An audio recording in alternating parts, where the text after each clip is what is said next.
Welcome back to Ready, Set, Train. I'm here with John to talk about the next step in our teacher training. It's great to be back, Amelia.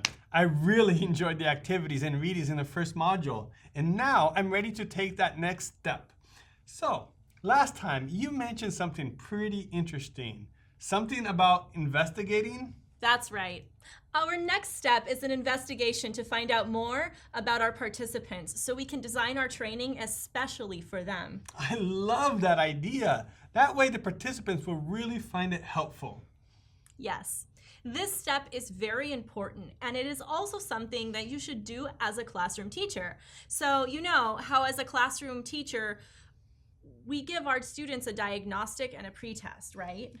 Yes, I always do that so I can find out more about my students. I can use the results of the diagnostics to find out which areas I need to spend more time on, which areas I should review, and what my students need. This helps me plan out my lessons, and it helps me when I'm developing teaching materials and tests. Exactly. That is the perfect example of a needs analysis. Well, as a teacher trainer, we do the same thing except we conduct the investigation or the needs analysis with our participants. We explore several different areas related to our participants to find out more about what they need. Okay, so what are these areas that we need to explore? Well, first of all, we need to think about their educational setting or environment.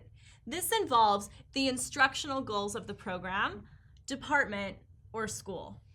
Educational setting also includes the physical condition and the resources of the school.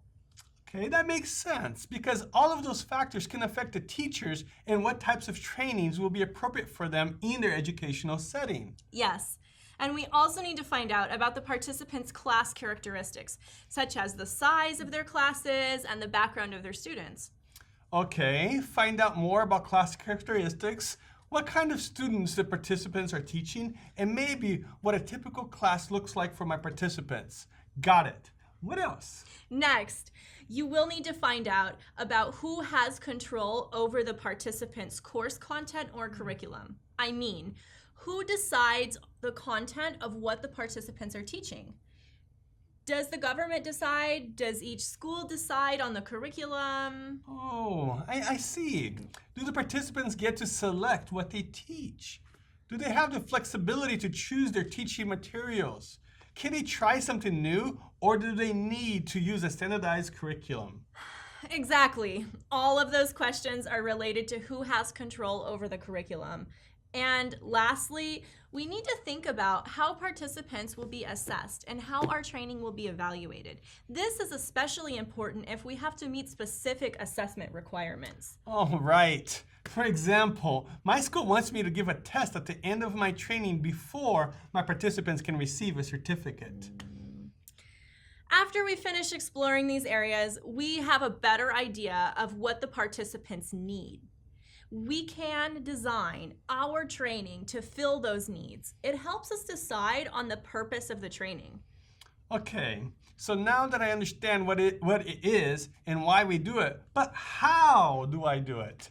What is the best way to collect all of this information from these areas? Good question, John.